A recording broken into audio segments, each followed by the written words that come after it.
আর সরকার যদি জনগণ না লাগে তার সরকার লাভ দিকে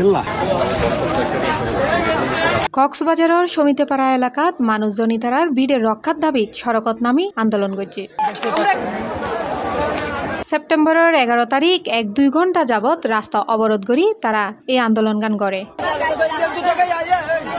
ইতারার দাবি তারা দীর্ঘদিন যাবৎ এই এলাকাত বসবাস করে আসছিল, কিন্তু হঠাৎ করে সিভিল এভিয়েশন ইতারার ন জানাই ইতারার এলাকা জনশূন্য বলি খতিয়ান করি লয়। জিবা আরারে জনশূন্য দাহাইরে জিবা সিভিল এভিয়েশনের তালিকা করছি এবার আরা জনশূন্য নয়, আরা রাজ্যের আন্দোলনের দাবি হইলে আরা জনশূন্য নয়, আরা এলাকাত মানুষ আছে। আর আর মেইন এখন বর্তমান দাবি হইলে সিভিল এভিয়েশন 380 একর জায়গা ফ্ল্যাট করি পাল্লা আবাসিক প্রকল্প করি পাল্লা নকটকি নাচে পাল্লা জিবা প্রকল্প তৈরি করে সিভিল এভিয়েশন ইবা বাতিল করা পড়ব সরকারি ভাবে দলিল বাতিল করা পড়ব। আর দাবি হইলে 380 একর জায়গা 1 নম্বর ওয়ার্ডবাসীর গেজেট তৈরি করি বন্দোবস্তি দিয়া পড়ব। আর দাবি হইলে যেহেতু আমরা আজ 50 বছর বসত বাড়ি করি আই তাহলে 2012 সালের মাঝে সিভিল এভিয়েশন বন্দোবস্তি লই জনশূন্য দাহাইরে সরকার তারারে বন্দোবস্তি দিয়ে মানুষের রাজন এই যে ফ্লাইট ট্রেন গুলো এই যে জলবায়ু উদ্বস্ত মানুষ হল আর এখনো জলবায়ু উদ্বস্ত না। আর এর আগেও জলবায়ু যদি 91 হইতে লাইনকারী ঘূর্ণিঝড় হইতে আর এর আগেও এটা বসবাস আছে। তো এখন সিভিল এভিয়েশনের যে আর তো জায়গা কিনে লইব আর বসত বাড়ি লইব আর কিছু ক্ষতিপূরণ এবং কিছু দেওয়া পড়িব, তো কিন্তু সরকার এই প্রশাসক আন্তরিক নয়। বারংবার সাদিকে আর তোমার উচ্ছেদ করে কুরুস্কুল এলাকা তারা হনদিনও যাইতো না, হারন এন্ডেই তারার বাফর খবর দাদার খবর রই এবং ছোট ছোট ফ্ল্যাট যেগিন হাসিনা সরকার গড়ি গিয়ে এগিন বসবাসর উপযোগী ন বলি জানাই তারা। আর এই স্থান ছাড়া আর হলুদকে দেখেন না চাই আর তো সিঙ্গল দূর দিয়া পড়ে আর এই সাইড আর তো টিয়ানাই দিয়ে অর্থ নাই দিয়ে আর নিমিকে যাই স্থান লোকের নাই আর সাইড দনের সরকারের কাছে ফুল আবেদন আই তো 89তে আসছে এড়ে 89তে আসছি তো এড়ে অনেক বাসমান আর তো ভূমিহীন বাংলাদেশে আর কোনো জায়গা নাই, ভূমিহীন মানুষ। তো এখন সরকারের এত জায়গা এত কিছু আর চাই দিলে আর যদি 2 ঘন্টা সরকার এখতিয়ারাত আছে তো 2 ঘন্টা জায়গা দেন 2 ঘন্টা যদি জায়গা দেয় তাহলে আর সুন্দর ভাবে তাই জুমে নারী আর খেটে খাওয়া মানুষ শ্রমজীবী সৎ তলির মানুষ আর যাইম হড়ে আর প্রকল্প দিতে স্যার এটা ছোট ছোট জায়গা ছোট রুম ফুজিলে খেয়ে থাকুম কি হাইম কিভাবে চললাম। আর 1 নম্বর ওয়ার্ডের মাঝে স্থায়ী বসবাস করতে চাই আর বাপদাদার বসত বিটা ক্ষুদ্র ক্ষুদ্র ব্যবসায়ী একল আছে বিভিন্ন পেশাজীবী মানুষ আর বাপদাদার খবর হয়ে দেয় আর মধ্যম দিয়ে ওঠে আর ইদিও ওঠে আর তো আর বসত বিটা মানে আর মারা আর তো হারিয়ে ফেলেছে স্যার যেন আর তীব্র প্রতিবাদ জানাই এবং আর 1 নম্বর ওয়ার্ডের দাবি হলে কি আর স্থায়ী ভাবে বসবাস করতে।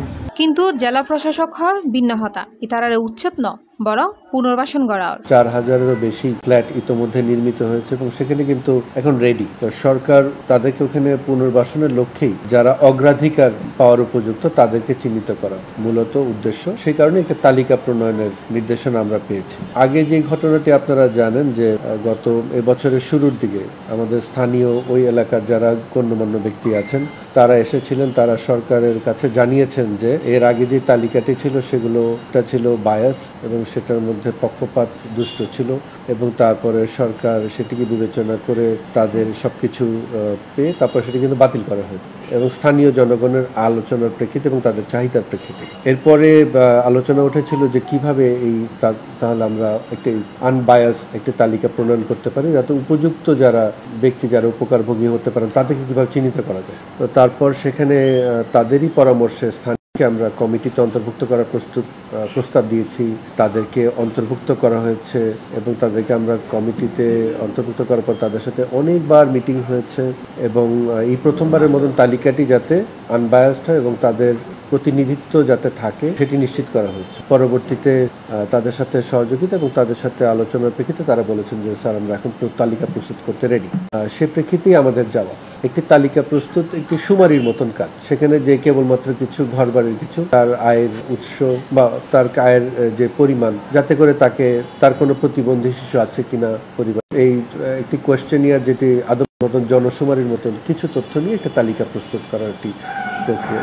এটি খুবই স্বাভাবিক একটি দাপ্তরিক প্রক্রিয়া এবং তার পক্ষপাতহীন, আনবায়াস একটি যাতে অগ্রাধিকার প্রকৃত ব্যক্তি যাতে তাকে আমরা ঘরটি দিতে পারি, ফ্ল্যাটটি দিতে পারি, সেই লক্ষ্যে। ঠিক তেমনি গতকালকেও আমাদের এই এলাকা থেকে 5টি মহল্লার প্রায় 1000-2 মানুষের প্রতিনিধিত্ব এসেছিলেন। তারা এসে আমাদেরকে দীর্ঘ সময় ধরে আমাদেরকে জানিয়েছেন যে তারা তাদের এলাকায় তারা আগ্রহ প্রকাশ করেছেন যে তা আমাদের এলাকা দিয়ে আগে শুরু করেন। সেই প্রেক্ষিতে স্থানীয় নেতৃবৃন্দ যারা আছেন ওই কমিটির মেম্বার তাদেরকেও ডেকেছি আমরা। বিষয়টি পরিষ্কার পরিচ্ছন্ন, তবে উচ্ছেদ শব্দটি আলোচনায় এনে থাকেন সেটি আসলে যারা ব্যক্তিবর্গ আছেন, বসবাসরত আছেন, তারা অর্থনৈতিক মানে বেশ নিচের দিকেই, তারা কিন্তু কষ্টে জীবনযাপন করছেন, কাদা পানিতে বসবাস করছেন। এরকম একটি জনগোষ্ঠীকে যদি আমরা বেছে বেছে সেখান থেকে খুরুশকুলের মতো এরকম আধুনিক একটি আবাসন বা আশ্রয় প্রকল্পে নিতে পারি, এটি একটি অত্যন্ত জনহিতকর কাজ হবে এবং এটি সরকারের লক্ষ্য এবং এটি ওই এলাকার জনমানুষের প্রত্যাশা।